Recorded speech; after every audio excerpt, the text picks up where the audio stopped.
축복하십시오 라는 제목으로 함께 은혜를 나누겠습니다. 앤서니 멜로이라는 분이 쓴 글에 이런 이야기가 있습니다. 어느 거리에서 작은 가게를 운영하는 한 사람이 어느 날 자기 스승을 찾아가서는 자기 가게 맞은편에 큰 연쇄점이 새로 생겨서 자기가 망하게 되었다고 하소연을 했습니다. 10년을 지켜온 가게가 망한다면 자기는 다른 기술도 없는데 어떻게 하면 좋겠느냐고 스승께 와서 조언을 구한 것입니다. 그러자 그 스승은 그 사람에게 이렇게 조언을 했습니다. 그 연쇄점 주인을 미워하고 증오하게 된다면 자네가 파매라고 할 걸세. 그러니 내일 아침부터 매일 자네 가게를 축복하고 그리고 돌아서서 길 건너 새로 생긴 그 연쇄점을 축복하게. 이 사람이 발끈하면서 말했습니다. 아니, 꼴도 보기 싫은 그 연쇄점을 축복하라니요. 그 연쇄점 때문에 지금 제가 망하게 생겼다니까요. 스승이 계속해서 말했습니다. 자네가 그에게 축복하는 것은 무엇이든 자네에게 좋게 되돌아오겠지만 만약 자네가 그에게 망하기를 바라고 그렇게 구한다면 결국 자네가 망하고 말 걸세. 그리고 시간이 지나 6개월이 되었습니다. 그 가게 주인이 다시 스승을 찾아왔습니다. 그리고는 흥분된 소리로 말합니다. 선생님의 말씀대로 했더니 놀라운 일이 벌어졌습니다. 스승이 말합니다. 아니 그래 그 큰 연쇄점이 망하기라도 했는가? 아니요. 그 연쇄점도 우리 가게도 너무너무 장사가 잘 됩니다. 그리고 지난달부터 그 큰 연쇄점을 제가 운영하게 됐습니다. 할렐루야. 네. 오늘 아마 본문 보고 설교 제목 보면서 목사님이 실수한 거 아닌가 이렇게 생각하는 분이 계셨을지 모르겠어요. 아닙니다. 본문도 제목도 전혀 실수가 없었습니다.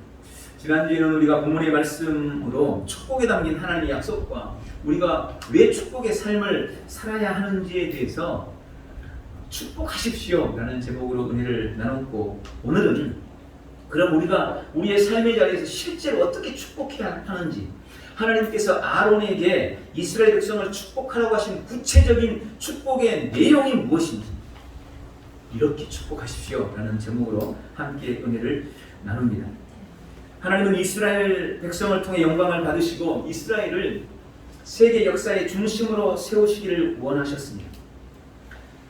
그리고 그들을 통해서 천하 만국이 주께로 돌아오는 꿈을 꾸셨습니다. 그런데 그러게 하기 위해서는 당시 너무나 가난하고 비천했던 이스라엘 백성들이 복을 받아야 했고, 그래서 하나님께서 모세에게 명령을 해서 대제사장 아론과 그의 자손들인 제사장들을 통해서 이스라엘 백성에게 이렇게 축복해라.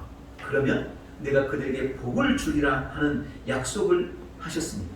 그리고 오늘 그 축복의 구체적인 내용, 그들이 어떻게 무슨 축복을 했는지, 그리고 우리가 우리 자녀와 우리 자신에게 또 우리의 삶의 자리에서 무엇을 어떻게 축복할 것인지에 대해서 함께 말씀을 나눕니다. 오늘 바로 본문 24절부터 26절이 그 축복의 구체적인 내용입니다.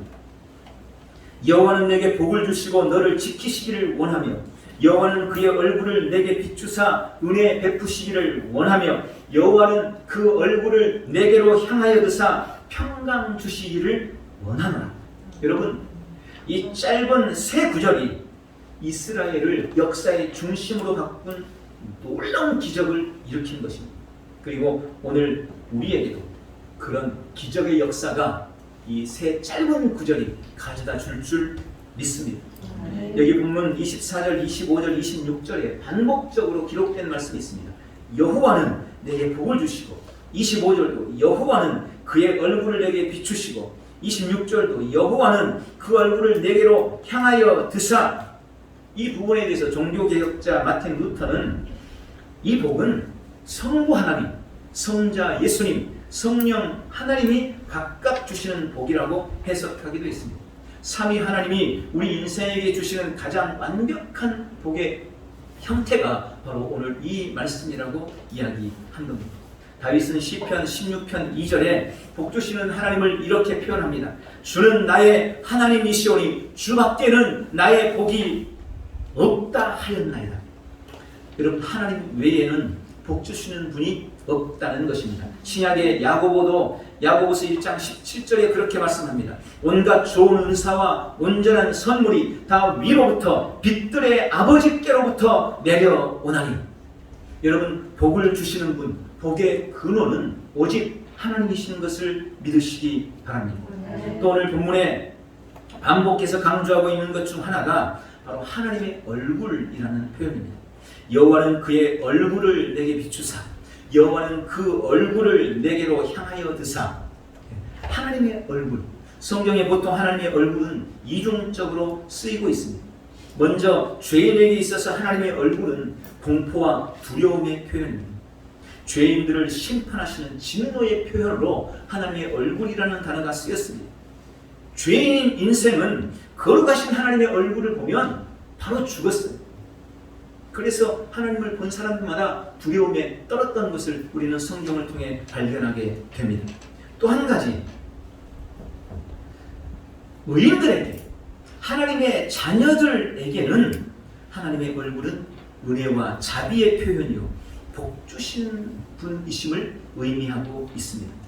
본문에 얼굴을 비추시고 얼굴을 향하여 드신다는 것은 인생에게 복을 주시기 원하시는 하나님의 열심의 표현으로 기록되고 있는 것입니다. 그 하나님이 내가 너희에게 이런 복을 주기 원하니 너희는 이렇게 축복하라 라고 축복을 명령하시는 것입니다. 그럼 우리가 구체적으로 축복해야 될 복, 하나님이 우리에게 주시기 원하는 복은 어떤 복일까요? 세 가지로 오늘 본문 말씀합니다. 첫 번째, 주님은 내게 복을 주시되 나를 지키시기를 원하신다고 24절에 말씀합니다. 여호와는 내게 복을 주시고 너를 지키시기를 원하며.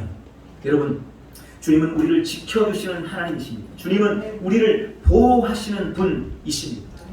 본문에 지킨다라는 단어는 샤마르인데 이 샤마르는 가시로 울타리를 친다라는 의미입니다. 가시로 울타리를 쳤다. 다른 말로 말하면 철저하게 보호한다는 의미인 것입니다.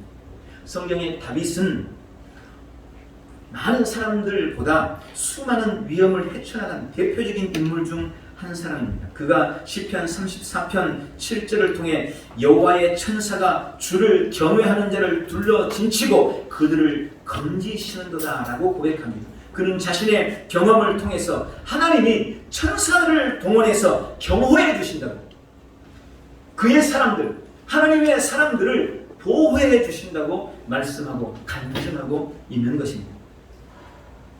세계 제1의 각부 중 한 사람인 마크 저커버그.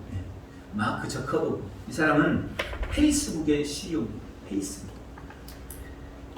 그의 연봉은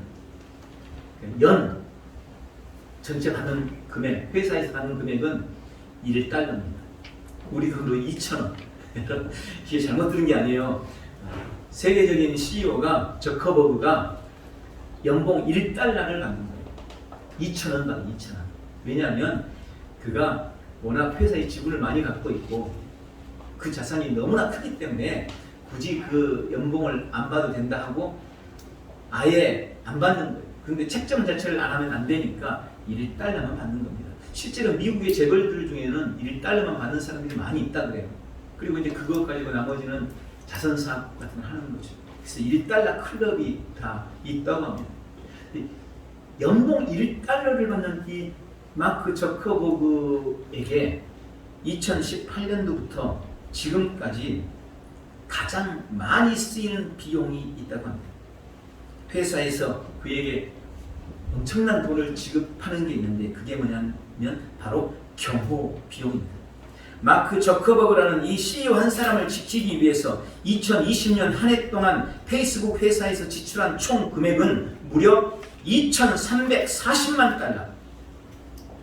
얼마인지 잘 모르겠죠. 우리 돈으로 환산하면 269억 원. 1년에 이 한 사람을 보호하고 경호하기 위해서 269억 원을 쓴 거예요. 269억 원이 도대체 얼마야? 이것도 잘 감이 안 오시죠. 그래서 제가 좀 계산을 해봤어요.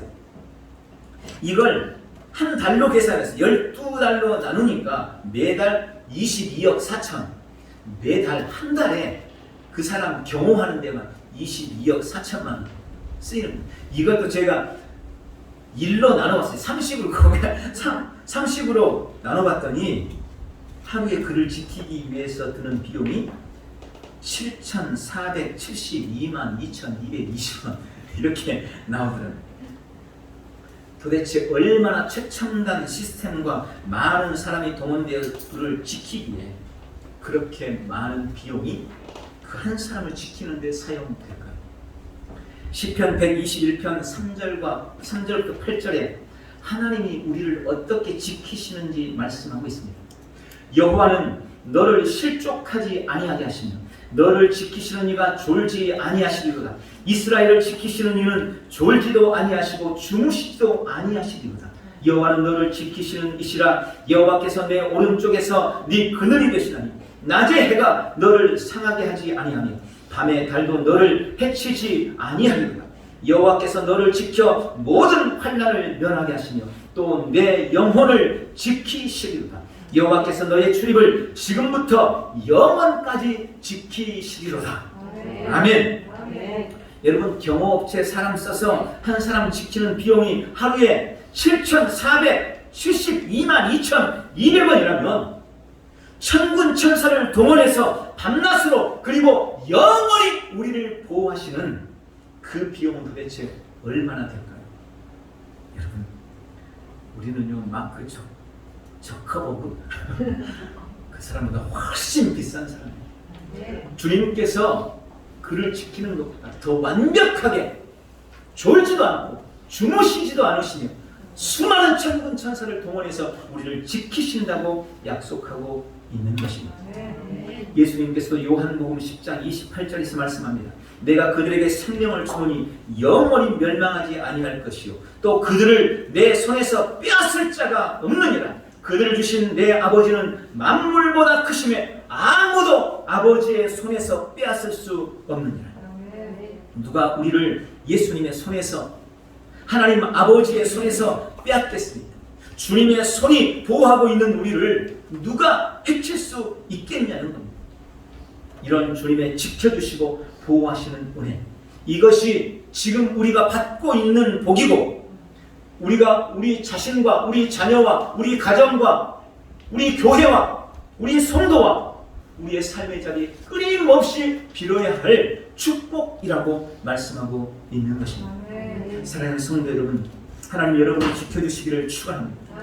모든 질병으로부터 여러분을 지켜주시기를 예수님의 이름으로 축원합니다. 코로나로부터 여러분을 지켜주시기를 축원합니다. 백신의 위험으로부터 여러분을 지켜주시기를 축원합니다. 하나님이 여러분의 가정을 지켜주시고 여러분의 자녀를 지켜주시기를 예수님의 이름으로 축원합니다. 하나님이 여러분의 가정, 직장과 여러분의 사업을 축복하시기를 바랍니다. 하나님께서 우리 순복음 엘대전 교회를 축복하시기를 축원합니다. 지켜주시기를 축원합니다. 하나님이 우리 한국 교회를 지켜주시기를 축원합니다. 하나님이 이 나라 대한민국을 주님의 능력의 팔로 지켜주시기를 축원합니다. 그런 놀라운 은혜가 우리의 삶에도 임하고 여러분의 입술을 통하여 여러분의 범사에 나타나는 귀한 은혜가 있기를 주님의 이름으로 축원합니다. 두 번째로 우리가 무엇을 축복해야 할 것인가? 주님은 그 얼굴을 내게 비추사 은혜 주시기를 원한다. 그것을 위해서 빌라고 말씀하십니다. 25절에 여호와는 그 얼굴을 내게 비추사 은혜 베푸시기를 원하며, 여러분 우리가 축복해야 할 것은 하나님의 은혜입니다. 은혜라는 말은 히브리어로 헨이라는 단어인데 하난이라는 말에서 유래했다고 합니다. 이 하난이라는 말은 윗사람이 아랫사람에게 그 상체를 기울인다, 몸을 기울인다 이 말이에요. 즉 이 말은 높은 사람이 낮은 사람에게 베푸는 호의를 가르치는 것입니다. 높은 사람이 낮은 사람에게 호의를 베푸는 거예요. 있는 사람이 없는 사람에게 호의를 베푸는 것입니다. 신약에서는 헬라어 카리스라는 단어로 자격 없는 사람에게 주시는 선물이라는 그런 의미입니다. 우리 모든 인생은 하나님의 은혜가 없이는 살 수가 없습니다. 지금 우리는 전적인 하나님의 은혜로 살아가고 있습니다. 성경에 보통 은혜에 대해서 두 가지로 나누고 있습니다. 첫 번째는 특별 은총이라고 해서 죄인인 우리가 예수 그리스도의 십자가로 말미암아 죄 용서받고 구원과 영생을 얻는 것, 이것이 우리 인생에게 부어주시는 하나님의 특별한 은총입니다. 에베소서 2장 8절 9절에 너희는 그 은혜에 의하여 믿음으로 말미암아 구원을 받았으니 이것은 너희에게서 난 것이 아니요 하나님의 선물이라. 행위에서 난 것이 아니니 이는 누구든지 자랑하지 못하게 하려 함이라 라고 말씀합니다. 하나님은 죄로 말미암아 진노 아래 있는 우리를 건져주려고 예수님을 이 땅에 보내주셨습니다. 그리고 예수님은 이 땅에 오셔서 우리의 모든 죄를 짊어지시고 십자가에서 죽으심으로 우리의 모든 죄를 대속해 주셨습니다. 우리가 무슨 자격이 있어서, 내가 어떤 공로가 있어서 주님이 우리에게 그런 은혜를 베푸시는 것이 아닙니다. 이건 철저하게 자격 없는 나에게, 공로 없는 나에게 베푸신 하나님의 은혜라고 말씀하시는 겁니다. 그리고 성도에게 임한 이 특별한 은혜는 세상의 어떤 고난이나 문제도 이길 수 있는 힘이 되는 것입니다. 데살로니가 후서 1장 8절부터 9절에는 이 하나님의 은혜를 떠난 사람들에 대한 경고의 말씀이 기록되어 있습니다. 하나님을 모르는 자들과 우리 주 예수의 복음에 순종하지 않는 자들에게 형벌을 내리리니 이런 자들은 주의 얼굴과 그의 힘의 영광을 떠나 영원한 멸망의 형벌을 받으리라. 여러분, 하나님을 모르고 주님 앞에 주의 복음에 순종하지 않고 복종하지 않고 주의 은혜의 얼굴을 주의 은혜의 얼굴을 떠나는 사람은 영원히 멸망받을 것이라고 말씀하고 있는 것입니다. 그러므로 우리는 그 무엇보다 하나님의 얼굴, 바로 이 영혼의 구원이라는 은혜를 우리의 삶에서 구해야 할 줄 믿습니다. 또 한 가지는 특별 은총 말고 일반 은총이라는 게 있습니다. 이것은 우리 삶의 필요를 채우시는 하나님의 은혜를 의미합니다. 하나님은 우리의 결핍을 아시고 채우시는 분이십니다. 우리의 부족한 것을 채우시는 은혜, 이 은혜는 사모하고 구하는 자에게 베푸시는 은혜인 것을 우리는 성경을 통해서 발견합니다. 시편 107편 9절에 그가 사모하는 영혼에게 만족을 주시며 주린 영혼에게 좋은 것으로 채워주심이로다. 우리가 사모하는 마음을 가지고 주의 얼굴을 구할 때, 가난하고 주린 영혼으로 은혜를 사모할 때 우리 주님은 우리에게 만족을 주시고 좋은 것으로 채워주신다고 약속하고 계시는 것입니다. 히브리서 4장 16절도 말씀합니다. 그러므로 우리는 긍휼하심을 받고 때를 따라 돕는 은혜를 얻기 위해서 은혜의 보좌 앞에 나아갈 것입니다.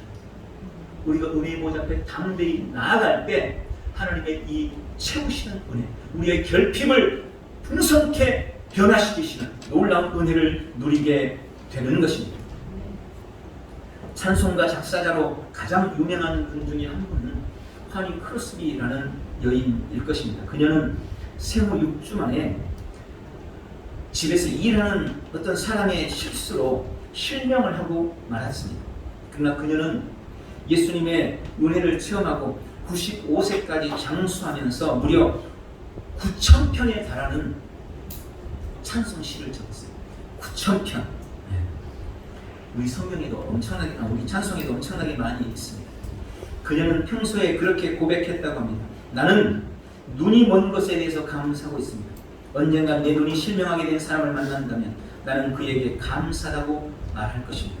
저는 이 세상에서 눈을 뜨고 싶지 않습니다. 왜냐하면 천국에 가서 제가 눈을 뜬 후 가장 먼저 주님의 얼굴을 보고 싶기 때문입니다. 그러나 이런 신실한 믿음과 신앙의 고백에도 불구하고 그녀의 삶은 절대로 넉넉하지는 않았다고 합니다. 무명 시절 그녀를 가장 괴롭혔던 것은 지독한 가난이었다고 말합니다. 한 번은 지금부터 약 140년 이상의 사람이에요. 그러니까 그때 $5가 급하게 필요했어요. 지금이 $5가 얼마 안 되지만 그때는 대단히 큰 돈이었을 겁니다. 이 $5를 구할 방법이 없는 겁니다. 며칠 고민하고 고심하면서 $5를 필요로 했는데 도저히 구할 수가 없습니다. 낙심한 그녀가 마지막으로 선택한 방법이 하나님 앞에 기도하는 것이었다고 합니다. 그녀는 하나님 앞에 온종일 5달러를 위해서 간구하고 기도했습니다. 저녁 때 마음에 평강이 찾아오고 기도가 끝날 때쯤 초인종 소리가 들려서 밖에 나가서 문을 열었더니 어떤 생전 처음 보는 사람이 다짜고짜 당신이 찬송가 작시하는 사람이냐고 묻더랍니다. 그래서 그렇다고 하니까 내가 당신의 찬송에 너무 은혜를 받아서 꼭 만나고 싶어서 찾아왔노라고, 소문을 듣고 찾아왔노라고 그러면서 악수를 청하더라고요. 손을 내밀어 악수를 했는데 악수를 하면서 그 사람이 뭔가 손에 꼭 쥐어주고, 그래서 그가 돌아간 이후에 뭔지 알아봤더니 그것이 바로 정확하게 5달러였다고 합니다. 그녀는 하나님의 그 은혜에 놀라워하며 그 감동으로 착시를 했는데 그게 바로 이 찬송입니다. 나의 갈 길 다가도록 예수 인도하시니 어려운 일 당할 때도 족한 은혜 주시네. 나는 심히 고단하고 영혼 매우 가난하 나의 앞에 반석에서 샘물 나게 하시네. 나의 앞에 반석에서 샘물 나게 하시네. 여러분, 하나님은 그때도 지금도 어제도 오늘도 우리에게 은혜 베푸시기를 원합니다. 그 은혜를 사모하고 주 앞에 간구하며 기도하는 심령에게 은혜 주시는 분이심을 믿으시기를 바랍니다. 그리고 날마다 우리는 이 은혜를 구하고 그 은혜를 축복해야 하는 것입니다. 하나님, 우리 교회에 주님의 은혜가 임하게 도와 주옵소서. 하나님, 우리 가정에 주님의 은혜를 부어 주시옵소서. 주님, 우리 자녀에게 주님의 은혜를 부어 주옵소서. 주님, 이 땅에 한국 교회에 우리 순복음의 일대전 교회 주님의 은혜를 부어 주시옵소서. 날마다 이 축복의 역사가 우리의 삶에서 넘치시기를 축원합니다. 마지막 세 번째로 주님은 그 얼굴을 향하여 드사 평강 주시기를 원하십니다. 26절에 여호와는 그 얼굴을 내게로 향하여 드사 평강 주시기를 원하노라 할지니. 어떤 청년이 평생 이루고 싶은 것을 생각해서 목록을 작성했습니다. 건강, 사랑, 명예, 부호, 아름다움, 힘, 지위, 가정, 자녀 등 많은 목록을 기록을 해서 한 지혜로운 노인을 찾아가서 그에게 보여주며 이것을 이루기 위해서 내가 어떻게 해야 되겠느냐고 물었습니다. 그때 그 노인이 그 목록을 받아들고 다 읽은 다음에 이렇게 말합니다. 훌륭하고 좋은 것들인데 그러나 자네는 가장 중요한 것을 빠뜨렸다. 만약 그것이 없다면 자네가 이 모든 것을 다 소유한다고 해도 이런 것들이 도리어 자네에게 참을 수 없는 고통이 될 걸세. 그 말을 듣고 청년이 노인에게 다그쳐 물었습니다. 선생님, 무엇을 빠뜨렸다는 것입니까? 내가 무엇을 구해야 됩니까?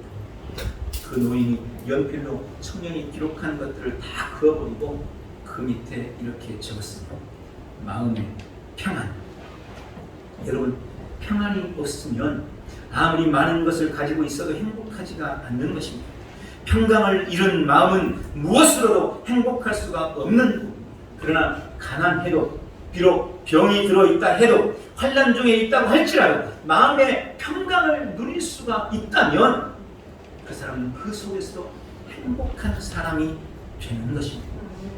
하나님은 바로 이 평강을 오늘 우리에게 주시기를 원하신다고 말씀합니다. 오늘 주님이 주시마 약속하신 평강은 샬롬이라는 단어로 하나님과의 관계가 회복될 때 누릴 수 있는 평안입니다.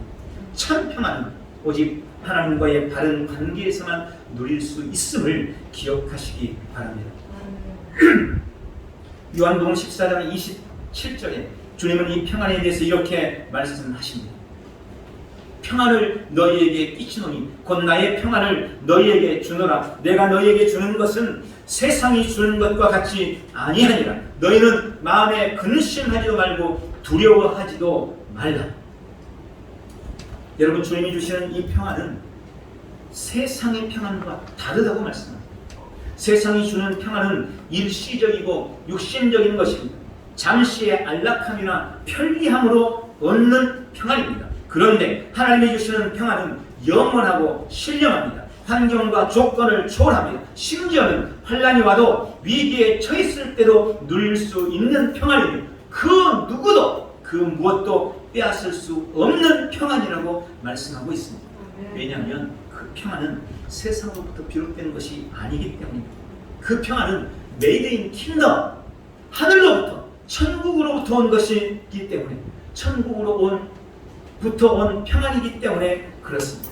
다윗도 하나님은 평강 주시는 하나님이라고 고백합니다. 시편 29편 11절에 여호와께서 자기 백성에게 힘을 주시며 여호와께서 자기 백성에게 평강의 복을 주시리로다. 이사야도 이 땅에 오실 메시아를 평강의 왕이라고 불렀습니다. 두려움과 공포와 불안으로 가득한 이 세상에 하늘의 평강을 주시기 위해 오신 분, 그분이 바로 우리가 믿는 예수 그리스도이신 것입니다. 그렇게 평강의 왕으로 이 땅에 오신 예수님이 십자가를 지시고 온 땅에 하늘의 평강을 내려주셨습니다. 그리고 부활하신 후 제자들을 다시 만났을 때 예수님이 가장 먼저 그들에게 하셨던 축복도 역시 평강이었습니다. 누가복음 24장 36절, 요한복음 20장 26절, 예수님께서 친히 그들 가운데 서서 이르시되 너희에게 평강이 있을지어다. 또 예수님이 승천하신 후 성령께서 또 다른 보혜사로 이 땅에 오셨을 때에 그 성령님이 우리에게 주신 것 역시 평강이었습니다.